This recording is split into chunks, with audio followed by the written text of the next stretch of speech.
other instances you advised you were not there.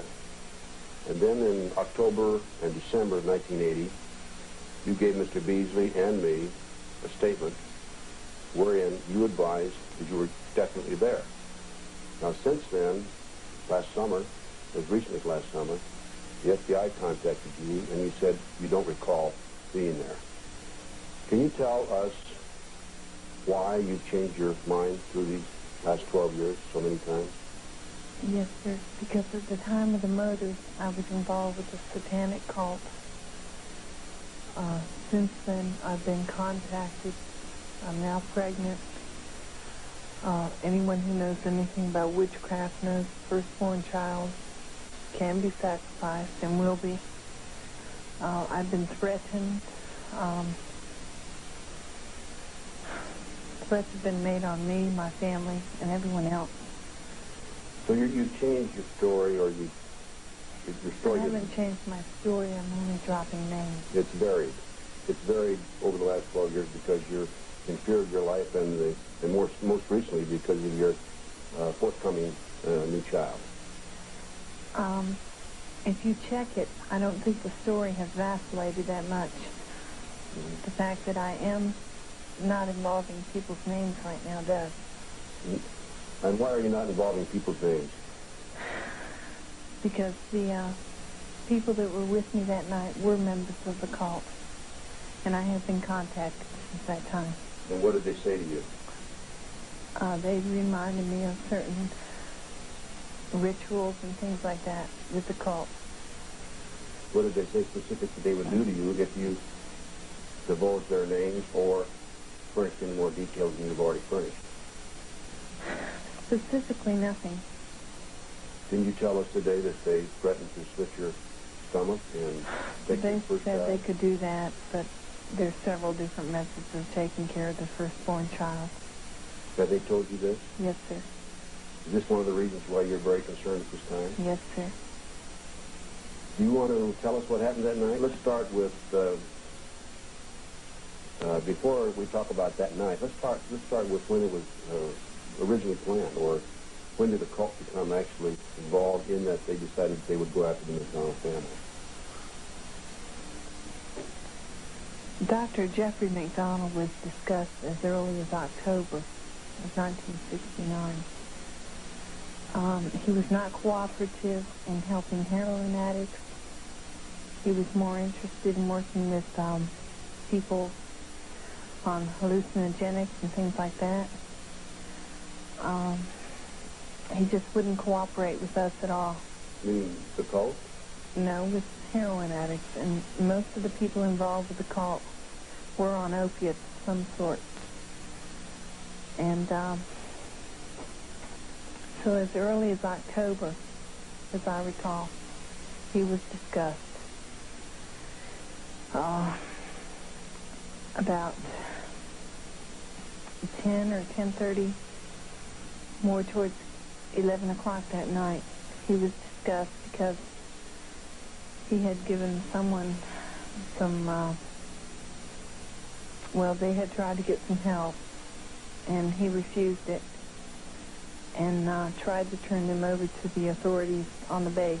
You're talking about the night before the murder, which would have been February the 17th. Right. When he did that, it was suggested that someone approach him and try to make him realize, that he had to help us or something like that. How could he help you? Changing his ways, really. So you went into the house in order to convince him that he should change his ways and his attitude toward the drug addicts in that area, the area of Fayetteville and Fort Bragg, etc. The night of the murders, there was no discussion of murder at all.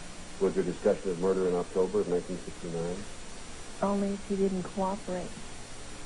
Did they go in with the idea of murdering the family? Not the night of the murders, no. But they did discuss it in 1969, October. No, not murdering.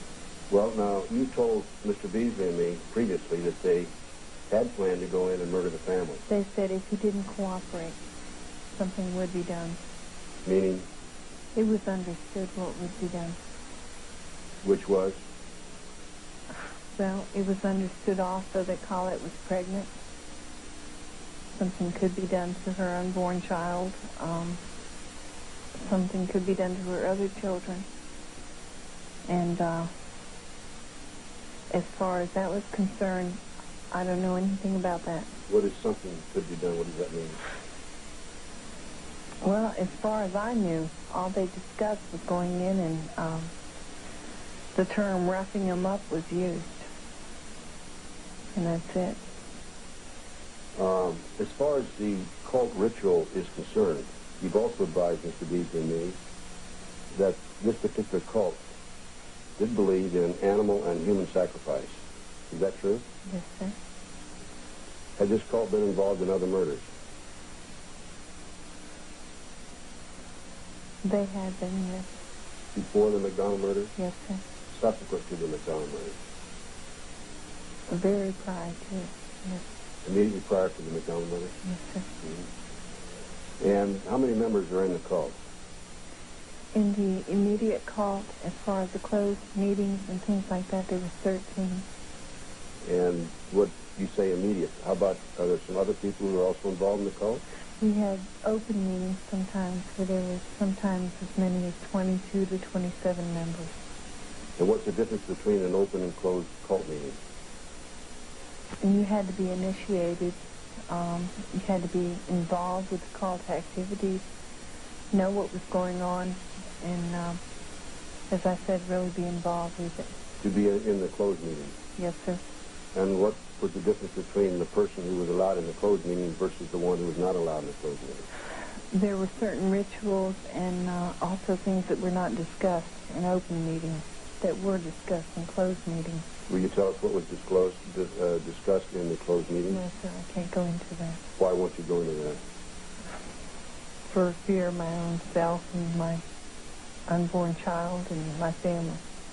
You told Mr. Beasley and me also in 1980 that one of the high priorities in human sacrifice was the pregnant woman for this group. Is that true? Yes, sir. The firstborn child is very eminent in any type of case like When that. you say eminent, what do you mean? It's considered, well, it's the top of the list. You mean for death or for property? Anything. Anything they want to do with the child? Yes, sir. This concerns you at this time? Yes, sir. Would you, going back again to 1969, did you know that Colette was pregnant at that time? Yes, sir, I did. Did they discuss this in the meeting? Yes, sir. Did they discuss the other children, the possible murder of the other children? No, the night of the murders, I was not aware there was other children in the house. How long were you involved in the cult? When did you first become, say, interested, and when were you first admitted? Approximately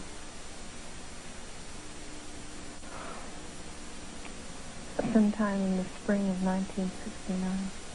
When you became interested? Yes, sir. And But I was not initiated at that time. you were in the open meetings at that time. Yes. When were you taken into the closed meetings? In other words, when were you one of the 13, considered one of the 13? In May of 1969. In May of 69. Yes, sir. So during the planning of the McDonald murders and subsequent to that, after the murders, and during the murders themselves, you were actually a member of this cult of 13 people. Yes, sir. Mm-hmm. Will you name the people who were also in that cult with No, you? sir. And why won't you do that? I can't do it. So. Mm-hmm. Did they plan the murders in 69, October 69? They No, said? sir. Can Murders you tell us weren't about that done. first meeting? When it was first discussed? Was it a closed group or was it a closed and open group? It was an open group the first time. And the only fact that was discussed was that Captain McDonald would not help heroin addicts or anyone else on opiates. At that time, they were requiring people on the base to roll their sleeves up quarter length, 3/4 length. And if they had tracks or something like that, needle marks on their arms, that they would be arrested or put into the hospital or something like that. And McDonald, it seems, was named as one of the instigators of that. Why didn't you go after the others who instigated it, or did you? He was the main person. He was the main person? Had you planned to go after the others? No. Camera roll 2, sound roll 1. We're after the others, and we'll pick it up from there. You want me to repeat that? Well, they should already answer that. Go ahead. So, had you planned to go after the others? There were no plans to go after anyone. We simply wanted to accost him and see what was going on. And how did you feel that this would accomplish anything? With the number of people involved and what was going on at the time, we thought we could accomplish that simply by verbal. Did you think that he would change his manners and his attitude? We thought he would, yes. Mm-hmm. I understand you've told us, of course, that you have been involved in drugs, and you were at that time. When did you first become involved in drugs yourself? When I was 15. And how old were you when the murders occurred? About 4 months before my 17th birthday. And you were also an informant for certain members of the Fayetteville, North Carolina Police Department. For the interagency drug. Mm-hmm. And who worked you as an informant? I worked for Lieutenant Rudy Studer, Captain Fred Truitt, Sheriff's Deputy John DeCarter, and P.E. Beasley. And Mr. Beasley is with us here. Most specifically for P.E. Beasley. Right, Mr. Beasley's with us today. And he was working with you at that time, is that right, at the time of the McDonald murders? Did the fact that you were involved in drugs have any influence in your joining this cult?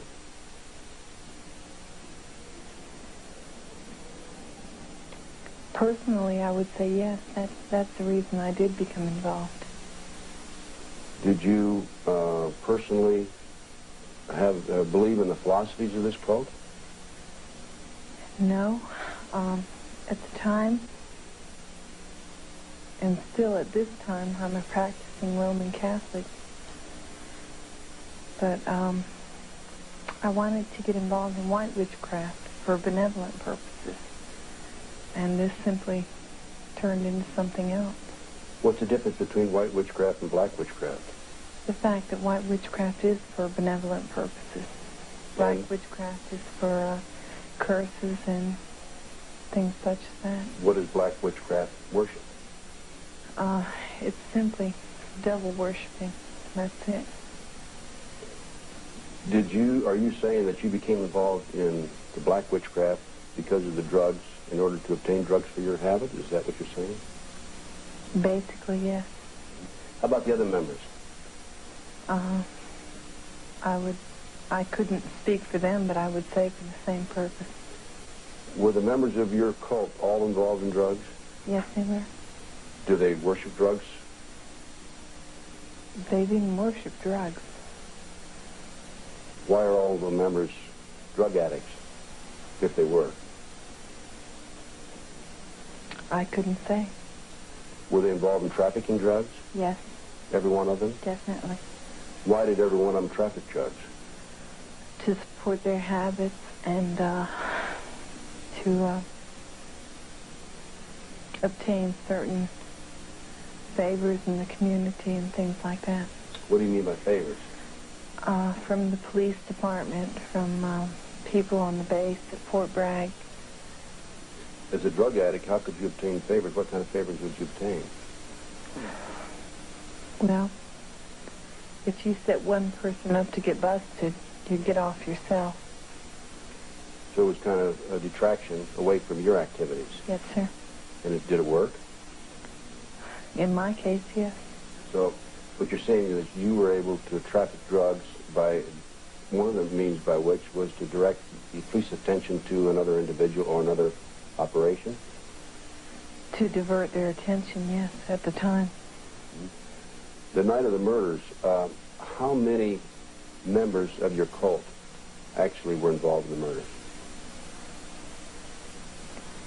I prefer not to go into the cult. I know, but how many members were with you that night that you went into the McDonald house? 5 in one car, and I'm not sure how many showed up after that. Were they all high on drugs? Yes, sir.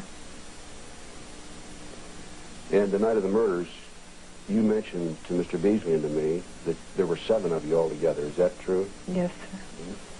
Would you name them? No, sir. Why won't you name them? I've already stated I'm under personal threat and everything like that. Are you concerned about your personal safety Mine, my family's. merely by the fact that you may be on television? No, sir, I've already been contacted. By whom? Members of the cult. They said it was all right to go on television? No, sir. They told me to keep my mouth shut.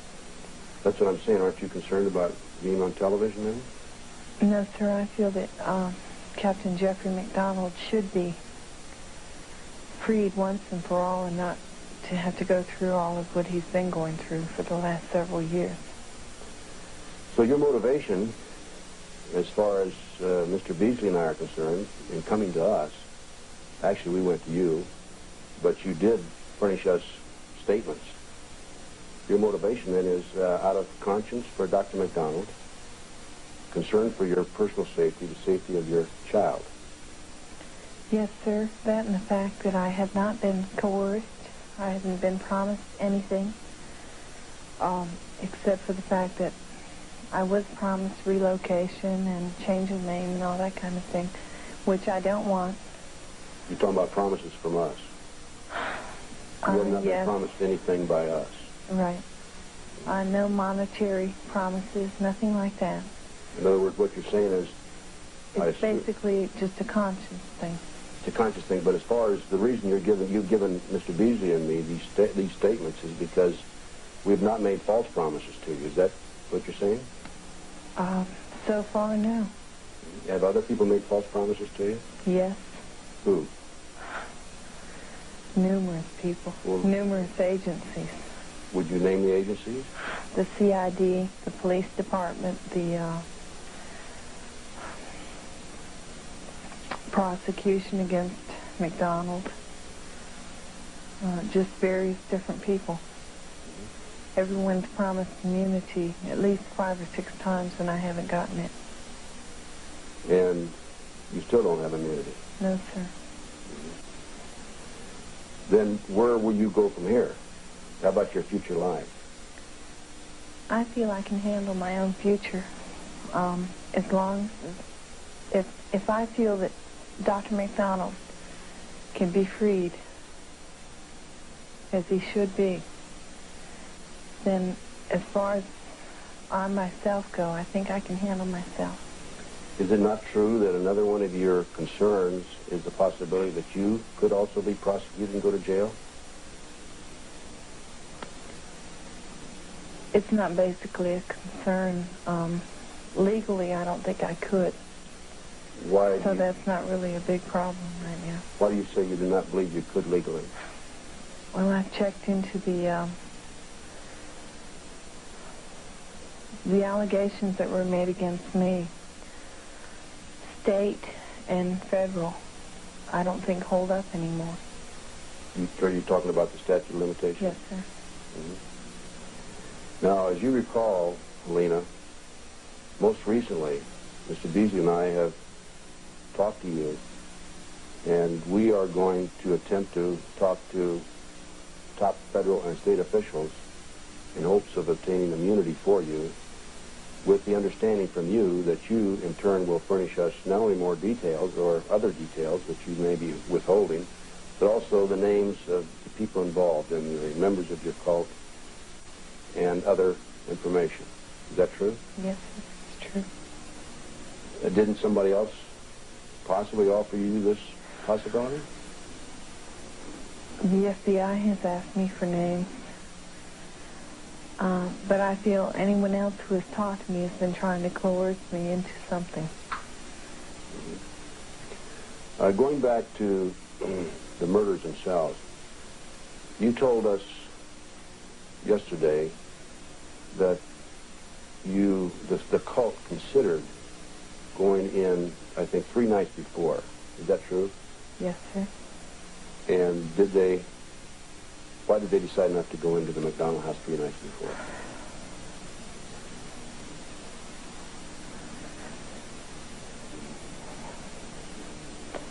3 nights before, we had a meeting, and anyone who was in the meeting at that time felt that it would not be necessary. They thought that we could go in and contact him and verbally try to get something over to him without having to use violence or anything.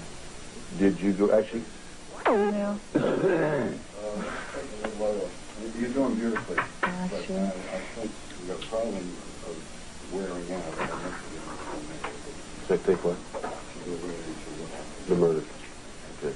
She can describe it herself. Oh, no, I can't. It'll I won't. tired out. Yeah.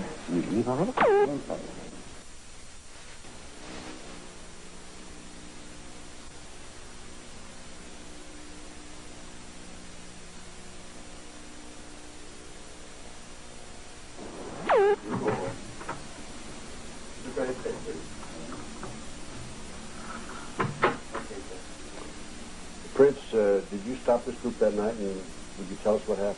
Yes, I did.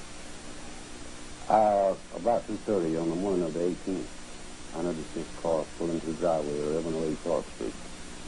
I saw Helena in the car with a group of males. I believe there was another female in there, I'm not sure. I brought the driveway of my car. I called Helena to come to me. And as she came towards me, the others started. She turned around and told him to go back, that she would talk to me.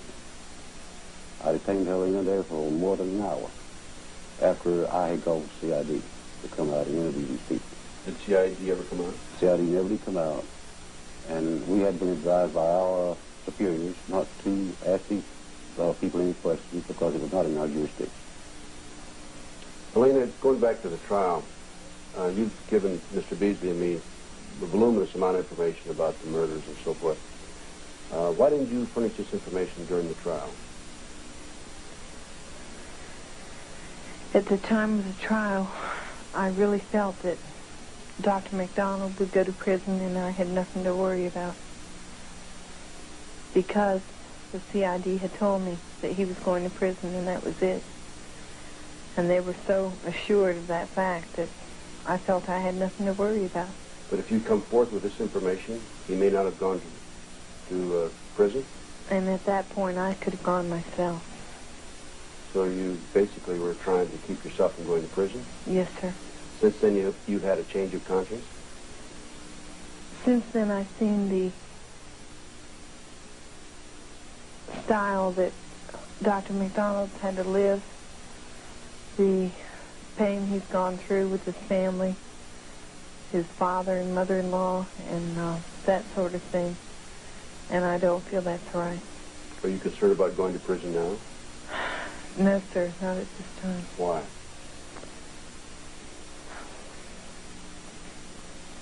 Right now, I just feel that the statute of limitations has run out. I've tried to come forward before, and every time I have, I've been made to look like some idiot, some incompetent fool that doesn't know what's going on, that was so high on drugs. It's been proven otherwise, because I have been under hypnosis. I've had aptitude tests run and all this kind of thing. And I feel now that Dr. McDonald should be free and able to live his life without the fear of ever going back to prison again. You admit you're high on drugs, yet you have a remarkable memory for the details that night. Can you explain this? No, sir. When I went under hypnosis, the doctor that administered the hypnosis said that I had a mental block at 1:30. And he said that he felt that was self-blocking. Deliberately, in other words. Yes, because I knew what was going on. But you had remarkable memory tonight, and also in your past statements to Mr. Beasley and me? Only after I knew the statute of limitations was up. How about the FBI? Has the FBI talked to you, and why haven't you furnished this information to the FBI? Because they all feel that I was high on drugs. They agree with the judge at the trial in 1979 that I was so high at the time, and at this time that I'm still so, that my mind is so disoriented by drugs that I don't know what's going on. Did they ask you for these details? Have they ever asked you for these details? No, they're more concerned with putting Dr. McDonald in prison. They feel that's where he belongs. Of course, he's already there. Yes, sir. How about going back to the night of the murders? As you recall, you said that you were chanting that night? I used LSD a lot. At the time, acid was the name for LSD. I chanted, acid is groovy, kill the pigs, hit him again, or something like that. Do you remember doing this? I remember chanting it, but I did not write it on the headboard. Someone else wrote it down there. What was written on the headboard? Did you see this? When I went in, I saw something similar to what I had said. When he was on the couch the second time, when he was being beaten again, I said, acid is groovy, kill the pigs, hit him again. Can you remember anything in the house itself that could prove that you were there beyond any doubt at all? The placement of furniture, the location of, say, the jewelry box? I know where the jewelry box was located because I went in there several days before, approximately 3 weeks before. Why were you in there 3 weeks before? For the purpose of larceny to obtain money for drugs. No one was home? Not at that time, no. So you went to the jewelry box at that time? Yes, sir. And then the night of the murders, when I went in, as far as objects in the room at that time, when I went in, there was a flower pot there, which was knocked over. The television set was on, but off the air. There were reading glasses there. There were Valentine cards. There was a book turned over as if he was reading it before we went in, Dr. McDonald. That's about the most. And you knew where the location of the jewelry box, where was the jewelry box located? It was in the master bedroom. And where in the master bedroom? On the high dresser. You told us on the low dresser. No, there was one dresser that was just a chest of drawers. But as far as the dressers go, there was one nightstand too. So if you want to be particular, it was the low dresser. The big issue in the case is the fact that you said that the hobby horse was broken.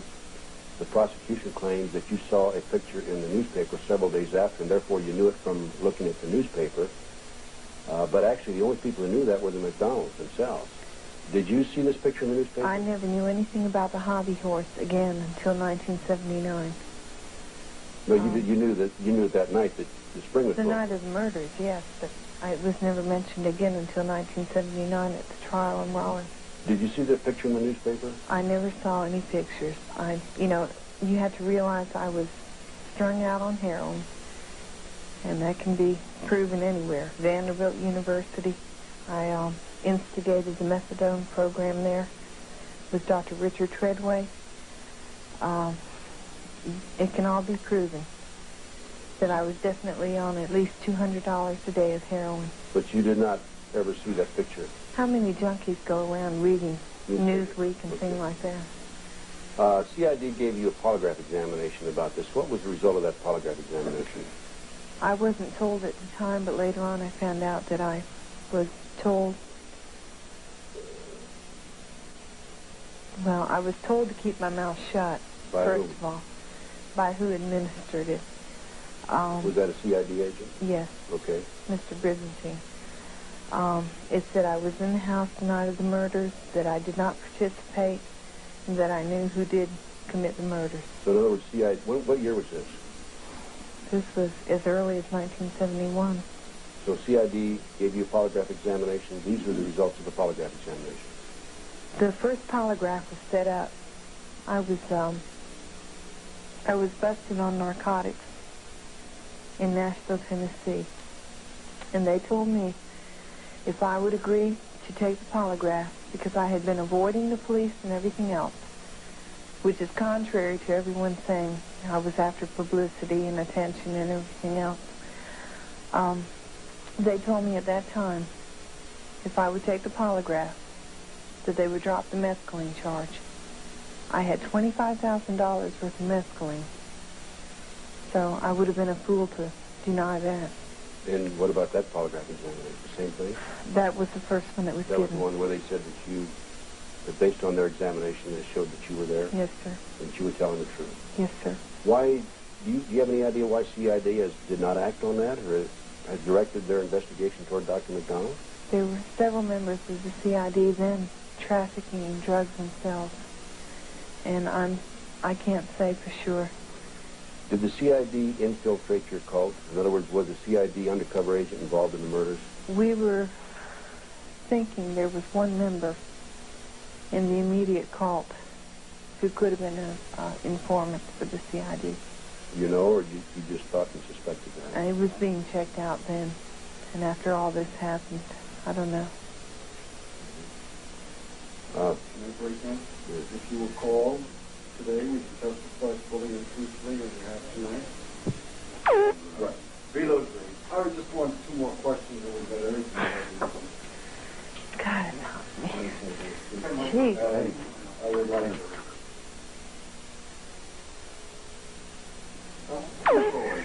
All right. What are we, all set, huh? All set. You're going to charge Ted. You ready to go?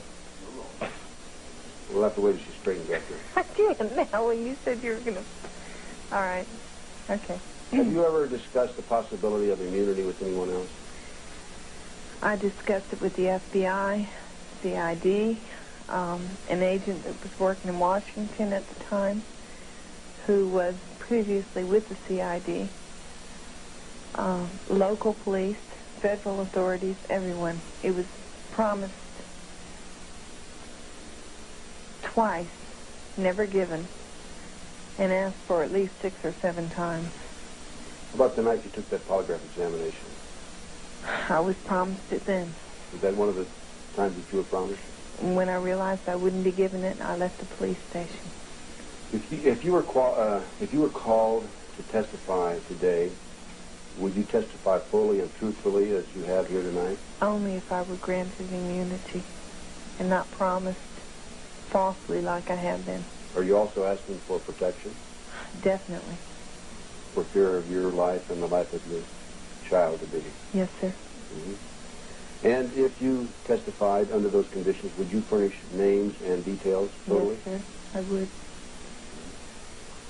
Now, the judge in the trial in 1979 said that you are one of the most tragic figures he's ever seen, simply cannot attach any credibility to you, and you are in a constant state of hallucination. How do you feel about that? Well, at first I was insulted, and after that, after the trial, I took numerous tests, and it was proven that I had an above-average intelligence, that I definitely knew what was going on and things like that. I have not used drugs in over 3 years, and I was really ready to take out a slander suit against the judge, but I realized that was just his judicial decision, and that was it. Why did he say this about you? Because of what he had been told about the drugs I was using at the time and up to that point.